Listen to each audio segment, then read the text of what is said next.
మరిన్ని వార్తల కోసం please subscribe me Amaravati news. ప్రభుత్వం వచ్చి ఈ రోజుతో 2 సంవత్సరాలు పూర్తయినటువంటి సందర్భంగా, ఎందుకంటే 5 సంవత్సరాల పాటు ఈ రాష్ట్రాన్ని పట్టి పీడించినటువంటి నరకాసురుల్ని కసితో ఇంటికి పంపించినటువంటి రోజు 2 సంవత్సరాలు పూర్తి చేసిన సందర్భంగా జిల్లా ప్రజానీకానికి, రాష్ట్ర ప్రజానీకానికి హృదయపూర్వకంగా వారందరికీ కూడా నమస్కారాలు, శుభాకాంక్షలు తెలియజేసుకుంటూ, ఏదైతే ఈ రోజున సర్ అనేటువంటి ప్రోగ్రాం ఏదైతే ఉందో 22 సంవత్సరాలు 25 సంవత్సరాలకు ఒక్కసారి ఈ ఓటర్ లిస్ట్ మొత్తం కూడా రద్దు చేసి రివిజన్ జరిగేటువంటి కార్యక్రమం ఈరోజు ఈ దేశంలో జరుగుతూ ఉంది. అందులో భాగంగా ఈ రాష్ట్రంలో, జిల్లాలో కూడా అన్ని చోట్ల జరుగుతూ ఉంది. ఈ యొక్క కార్యక్రమం గురించి ఇప్పటికే మేము బూత్ లెవెల్లో ఏజెంట్స్ని పెట్టి వాళ్ళందరితో కూడా మ్యాపింగ్ చేస్తూ ఉన్నాం. అంటే ఎవరెవరు ఇక్కడ ఉన్నారు, ఎవరు ఓట్లు ఉండి, ఎందుకంటే గత వైసీపీ ప్రభుత్వం వీళ్ళతో చాలా జాగ్రత్తగా ఉండాలి. గతంలో కూడా అంతే, కొన్ని వేల ఓట్లు, లక్షల ఓట్లు తీశారు. దాని మీద చాలా పెద్ద ఎత్తున ఆ రోజు మేము పోరాటం చేసాం. మేమైతే ఒకటే మనస్ఫూర్తిగా చెబుతున్నాం, గ్రామాల్లో ఉన్న వాళ్ళకి ఖచ్చితంగా చేయండి, ఎవరైనా పర్లేదని చెప్పాం. ఈ విధంగా దాన్ని చాలా ఒక పట్టుదలతో ఈ యొక్క కార్యక్రమాన్ని ముందుకు తీసుకెళ్తున్నాం. ఎందుకంటే ఓటు మన హక్కు, ఆ హక్కు ఉంటేనే మనం ఎన్నికలకు వెళ్తాం. అలాంటి హక్కును వినియోగించుకోవాలంటే మరి బూత్ స్థాయిలో ఉన్నటువంటి ఏజెంట్లందరూ కూడా పనిచేయాలని చెప్పి ఇప్పటికే మా గౌరవ ముఖ్యమంత్రి గారు వారు పిలిపివ్వడం జరిగింది, సమావేశం కూడా నిర్వహించడం జరిగిందని చెప్పి తెలియజేస్తా ఉన్నాను.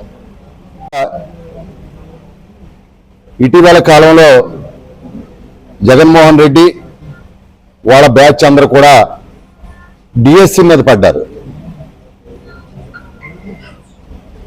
5 సంవత్సరాలు అధికారం ఇస్తే వాళ్ళు ఏం చెప్పారు, మేము అధికారంలోకి వస్తే 2,30,000 ఉద్యోగాలు ఇస్తాం, 23,000 టీచర్ పోస్టులు ఇస్తామని చెప్పారు. 5 సంవత్సరాల్లో ఎక్కడైనా ఇచ్చారా వాళ్ళు? ఒక టీచర్ పోస్ట్ ఎక్కడైనా సరే ఇచ్చారా? ఇవ్వలా. గతంలో ఒకసారి మనం చూసుకున్నట్టయితే 14-19 మధ్య కూడా ఆ రోజున నారా చంద్రబాబు నాయుడు గారు ముఖ్యమంత్రి ఉండగా 18,000 టీచర్ పోస్టులు ఇచ్చాం.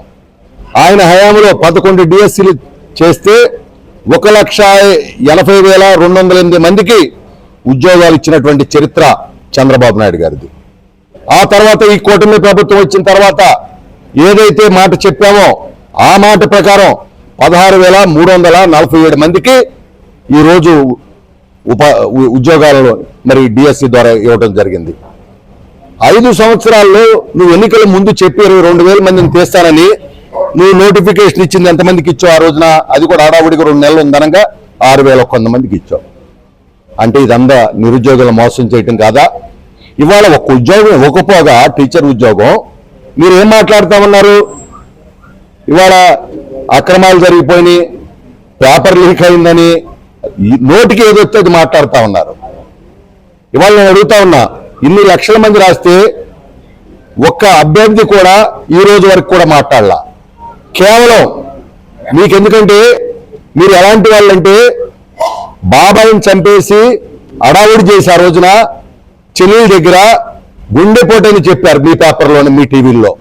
తెల్లారి పట్టుకు కట్ చేస్తే చంద్రబాబు నాయుడు గారి చేతిలో గొడ్డలు పెట్టి నారాసుర రక్త చరిత్ర అని రాపించారు. సిబిఐ దర్యాప్తు అన్నారు, ఆ తర్వాత పారిపోయారు. ఎవరు బాబాయిని చంపింది? ఎవరు? సాక్షాత్తు మీరే మీ బాబాయిని చంపుకున్నారు. అలా ఇవాళ డిఎస్సి మీద కూడా ఈ రకమైనటువంటి విష ప్రచారం చేస్తా ఉన్నారు. ఏదో బ్యాక్ డోర్ లో నుంచి చేశామంట పేర్ని నాని గారు మాట్లాడుతున్నాడు. అదేవిధంగా పార్టీ ఆఫీసులో యాలం పాట పెట్టామంట. నోరు నోరు నోరు మంచి మాటలు మాట్లాడటకు ఉపయోగించుకోండి నాని గారు.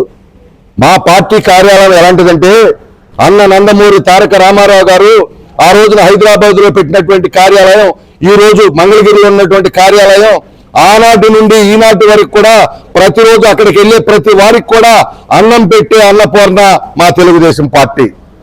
అంతేకాదు కష్టం ఉండి ఎవరైనా ఎవరు వచ్చినా సరే రాష్ట్ర నలుమూల నుంచి ఒక గ్రీవెన్స్ నడుస్తూ ఉంటుంది. ఆ గ్రీవెన్స్ లో ఆ కష్టాన్ని తీరుస్తూ ఉంటారు. లేదు ఒక కార్యకర్తకి అన్ఎక్స్పెక్టెడ్ గా ఇబ్బంది వస్తే కార్యకర్తల నిధి నుంచి నారా లోకేష్ గారు ఆదుకుంటారు.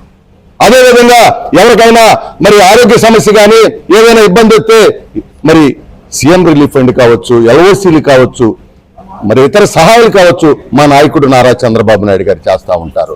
అదేవిధంగా ఎవరైనా సరే ఇదే దుర్మార్గమైన ప్రభుత్వం 5 సంవత్సరాల్లో ఎంతో మందిని చంపేస్తే, బీసీ బడుగు బలహీన వర్గాలు, ఎస్సీ ఎస్టీ మైనారిటీ వర్గాలు చంపేస్తే ఆ బిడ్డలకి ఒక పాఠశాల పెట్టి ఆ పాఠశాలలో చదివిస్తున్నటువంటి చరిత్ర తెలుగుదేశం పార్టీది.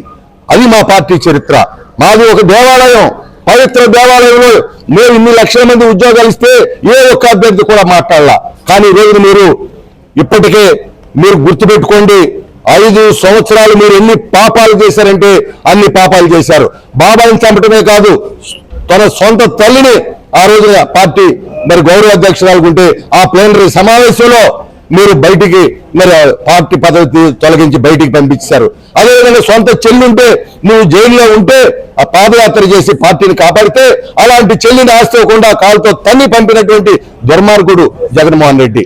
అలాంటి కొఠారీలో ఉన్నటువంటి ఈ పేర్ని నాని లాంటి మనుషులు దేయాలు వేదాలు వల్లిచ్చినట్టుగా ఉండది లేనిది మాట్లాడుతున్నారంటే ఎంత దుర్మార్గులు మీరు. ప్రపంచ చరిత్రలో, భారతదేశ చరిత్రలో పార్టీ కార్యాలయం మీద దాడులు చేసినటువంటి దుర్మార్గులు మీరు. ఆ రోజున మంగళగిరి కావచ్చు, గన్నవరం కావచ్చు, గుడివారు కావచ్చు, రాయలసీమలో కావచ్చు దాడులు చేశారు. ఆ రోజు గన్నవరంలో మమ్మల్ని కూడా నానా ఇబ్బందులు పెట్టి దాడులు చేసి అమాయకులైనటువంటి కొన్ని వందల మందిని జైల్లోకి పంపించారు, వేల మందిని జైల్లోకి పంపించారు. అలాంటి జైల్లోకి వెళ్ళినటువంటి కుటుంబాలనే ఏ విధంగా బయటికి తీసుకురావాలి, ఎలా బయటికి తీసుకురావాలని అనుక్షణం ఆలోచిస్తూ కార్యకర్తల కోసం, నాయకుల కోసం తపన పడినటువంటి వ్యక్తి మా నాయకుడు నారా చంద్రబాబు నాయుడు గారు. అన్న నందమూరి తారక రామారావు గారు పార్టీని అప్పచెప్తే ఆ పార్టీని కంటికి రెప్పలా కాపాడుతున్నటువంటి నాయకుడు మా నాయకుడు నారా చంద్రబాబు నాయుడు గారు.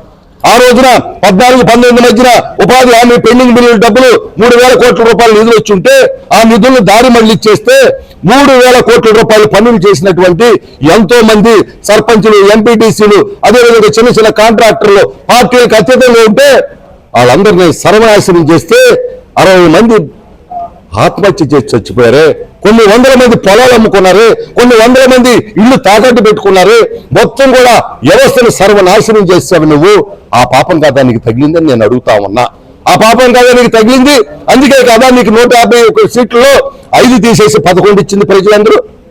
అంతేకాకుండా ఆ రోజున ఇసుకని ఒక సిండికేట్ చేసి సంవత్సరం పాటు ఇసుకని మీరు బయటికి రానిపోతే అసంఘటిత కార్మికులు 100 మంది చనిపోయారు. ఆ పాపం కాదా మీకు తగిలిందని నేను అడుగుతా ఉన్నా.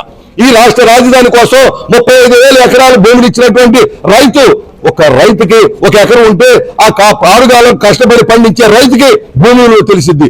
మీరు ఆ భూమి 35,000 ఎకరాలు ఇస్తే ఆనాడు అమరావతి కావాలని, ఆ తర్వాత 3 రాజధానులని, ఆ తర్వాత మావిగాను మషాల తొక్కలని మీరు మాట్లాడారే. 5 సంవత్సరాలు ఆ రైతులు ఏర్పిస్తే 100 మంది చనిపోయారే. ఆ పాపం మీకు తగలదా? ఇవాళ మీరు ఎంతో ప్రేమ ఒలకబోస్తా ఉన్నారు. నేను రాజధానిలో ఇల్లు కట్టుకున్నానని మాయ మాటలు చెప్పావు. ఇవాళ ప్రేమ ఒలకబోస్తా ఉన్నావు, రైతులకు న్యాయం చేయాలంటున్నావు. నేను ఒక్కటే ప్రశ్న అడుగుతున్నా, 5 సంవత్సరాల్లో చంద్రబాబు నాయుడు గారు కట్టినటువంటి కార్యాలయాల నుండి పనిచేసిన మీరు శ్మశానం అన్నారు, అదేవిధంగా ఎడారి అన్నారు. ఇవాళ వాళ్ళ మీద ప్రేమలకు వస్తున్నారే. ఒక 5 నిమిషాలు మీరు టైం ఇచ్చారా అని అడుగుతున్నారు రైతులకి. ఒక 5 నిమిషాలు వాళ్ళ ఆవేదన అర్థం చేసుకున్నారా అని నేను అడుగుతా ఉన్నా. ఒక 5 నిమిషాలు వాళ్ళు పలకరించారా అని అడుగుతా ఉన్నా. ఈ విధంగా అర్థం చేసుకోకపోవటమే కాకుండా మీరు ఆ రోజున రోడ్లు తవ్వేశారు, అక్కడ మెటీరియల్ ఉంటే ఎత్తుకెళ్ళిపోయారు, ఐరన్ ఉంటే ఎత్తుకెళ్ళిపోయారు, దొంగదనం చేశారు, రాజధాని సర్వనాశనం చేసిన మీరు ఇవాళ రాజధాని గురించి మాట్లాడే అర్హత లేదని చెప్పి మేము అడుగుతా ఉన్నాం.